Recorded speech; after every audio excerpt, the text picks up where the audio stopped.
This is the world, around and revolving some amazing man-made satellites, launched into space from Soviet Russia.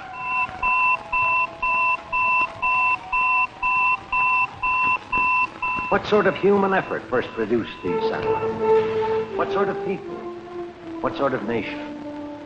Recently, some motion pictures were made in that nation, about which we know so little, by a man from the Western world, and here he is, Mr. Sid Fetter. He has a proper passport, tickets issued by Intourist, the Soviet government travel agency, and a new long-focus Zoomar lens, which he's not quite sure he knows how to operate. And here he is in Russia.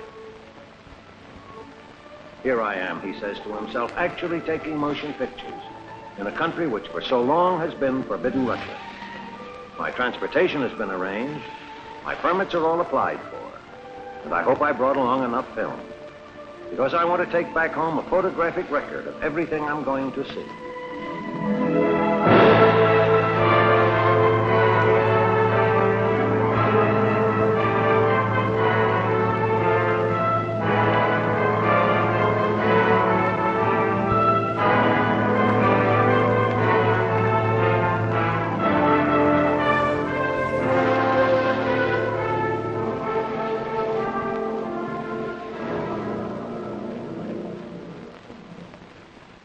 Let's pretend I'm Mr. Sid Fetter, just arrived in Moscow.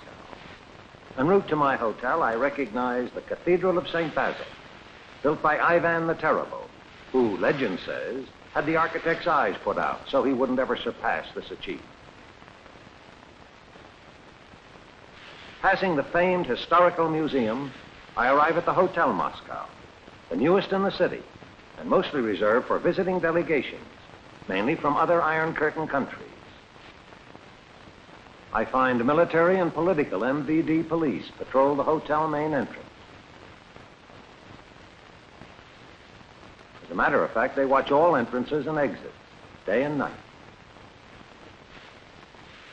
Here, Intourist provides me with a deluxe 5-room suite, but I'm no sooner in it than I learn that not only my schedule, but every detail of my Russian visit must conform to Intourist pattern, down to when and where I eat my meals. On the streets, it's apparent that everyone must carry identification papers, since no one knows when the MVD will ask for them.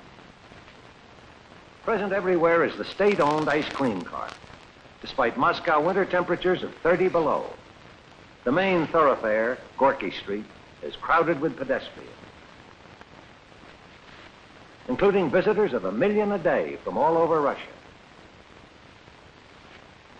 Official visitors, all of them, for it seems no Russian may travel except with official permit which states where he can go and what he can do. In summer, the Moscow floating population climbs to 2 million.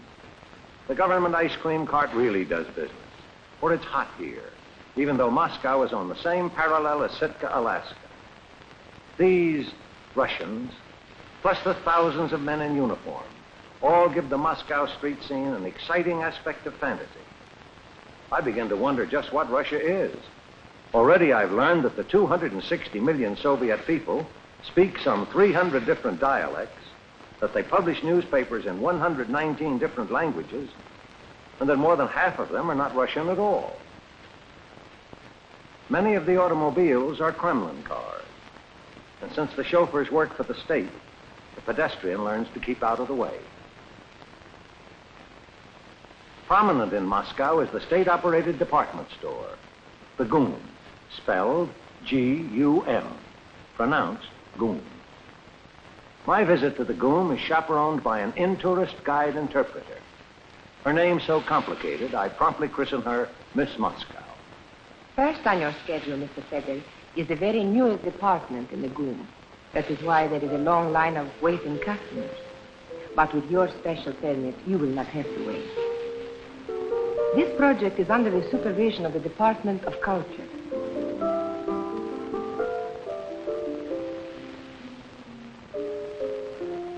A fashion show.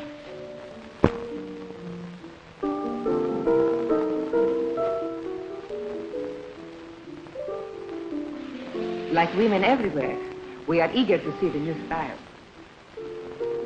All these creations are Russian designs and Russian models.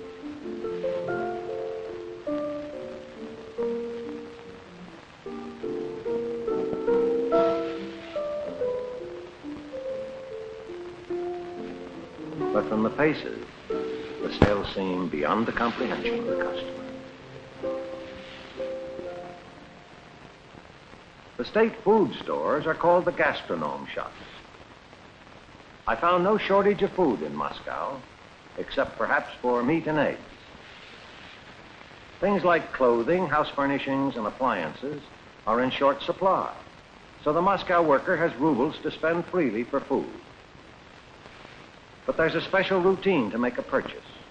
You locate what you want, you stand in line to learn if it's available and how much it costs.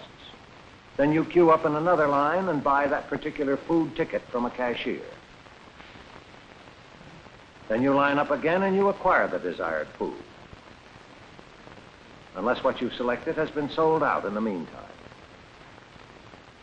In which case you stand in another line at the cashier's to get your money back. The bookkeeping is kept straight by the ancient abacus. I asked Miss Moscow where these people live. Many of them live in our skyscraper apartments, but this is Stalin architecture and has been permanently abandoned for something better. The full truth was once printed in Moscow. The plaster is falling off, the plumbing disastrously out of order, and the elevators rarely operate. It seems the basic construction was faulty. But behind these lofty cockle shells is hidden the living pattern for a great mass of Moscow's population. Narrow streets, lined with apartment houses. The cobblestones all too often trod by the frequent tragicomic drunkard.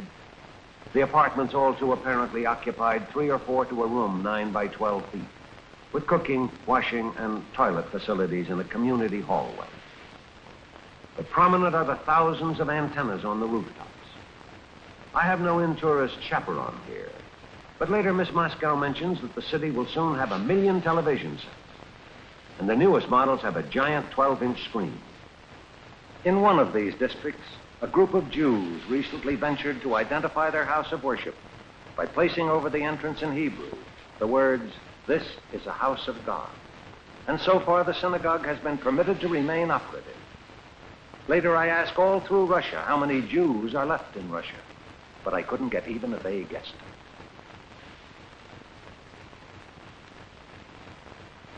Start today, Mr. Feder, with the Moscow subway. Remember, only the stations may be filmed. You will please notice, as you see them, that each of the palatial stations has been designed in a different style by a different architect. Palatial is the word she uses, and I agree with her. Some stations are so deep underground that I descend in 2 flights of fast escalators.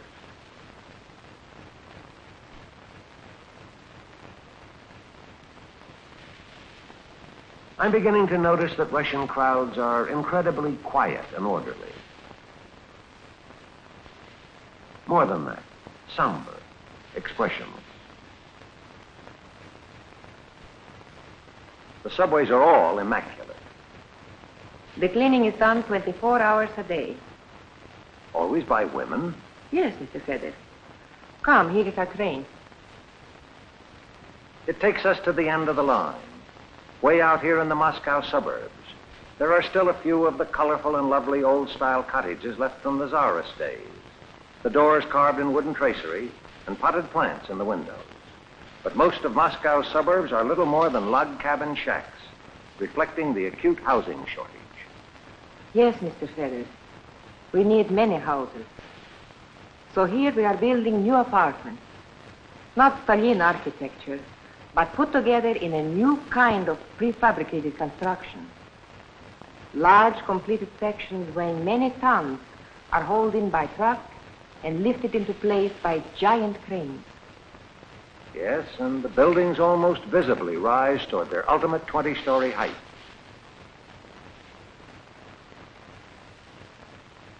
The finishing process involves hand labor with good old-fashioned bricks, and women are doing the work. I simply have to ask, where are the men workers, and what are they doing? The men are engaged in a more productive type of labor. Another subway ride next morning.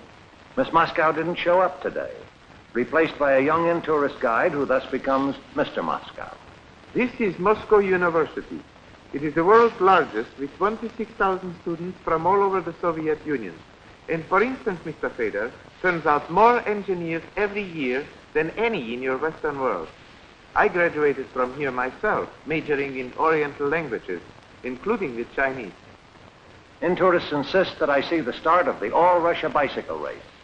Moscow to Smolensk, to Minsk and back. 8 full days of pedal pushing, with teams entered from each of the 16 Soviet republics. You see, we train their bodies as well as their minds. You recall the Olympic Games. I recall all right. And it's obvious that what he says is true. Young Russia is healthy, husky, athletic-minded, and dedicated in their desire to be champions, which automatically brings the highly privileged first-class citizenship.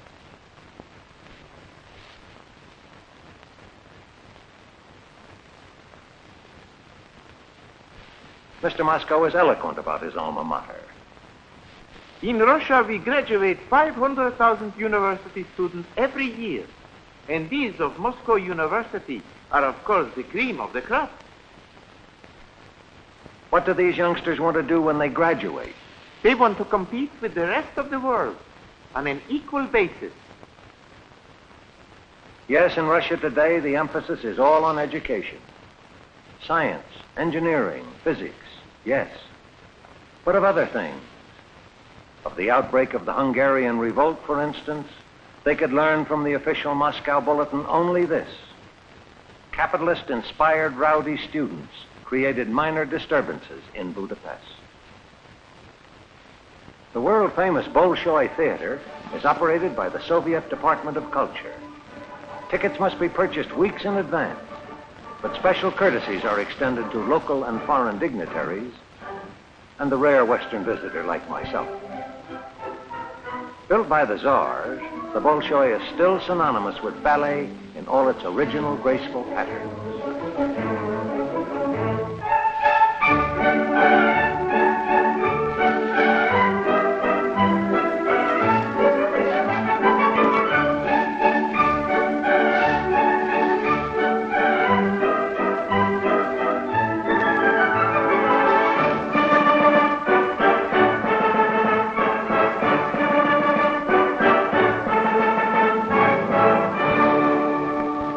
I slip backstage during intermission, unchaperoned, and find Bolshoi artists as gracious and responsive as theatrical folks are elsewhere. Bolshoi artists are never called stars. They are designated favorites of the people, and some are bigger favorites than others. One of the most popular ballerinas is charming and friendly. She speaks a little German, and so do I. She's heard about the famous ballet institutions everywhere. The Royal Danish, the Sadler's Wells. But when somebody tells her I am backstage without official permission, she suddenly forgets all her German and hurries away. Next day, back to the University Stadium to see the big football game. This new Lenin Stadium is proclaimed as the largest in the world. For today's championship soccer game, Moscow University versus Kiev University, equivalent to the American Rose Bowl Classic, the stadium is jammed with 120,000 lucky football fans. Look at them. I don't understand. Are they all suspense stunned in silence waiting for the kickoff? No, because the game is at its hectic climax.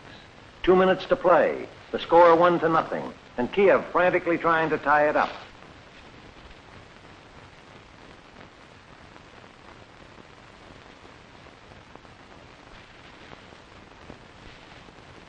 But here again, the faces I see are somber, expressionless, apathetic. Have you ever stepped out for an evening in a government-owned nightclub? Moscow is openly proud of the Metropole and its plush elegance. The orchestra plays Russian music part of the time.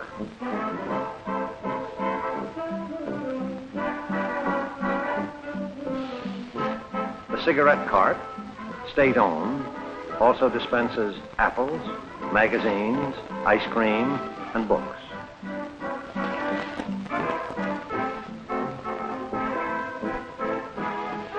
The heavy spenders are the delegation visitors from the Far East, officially inspecting Moscow nightlife.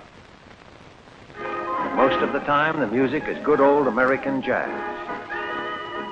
And when jazz is played, cafe society stays late, when they can afford it. For the metropole is expensive in any money.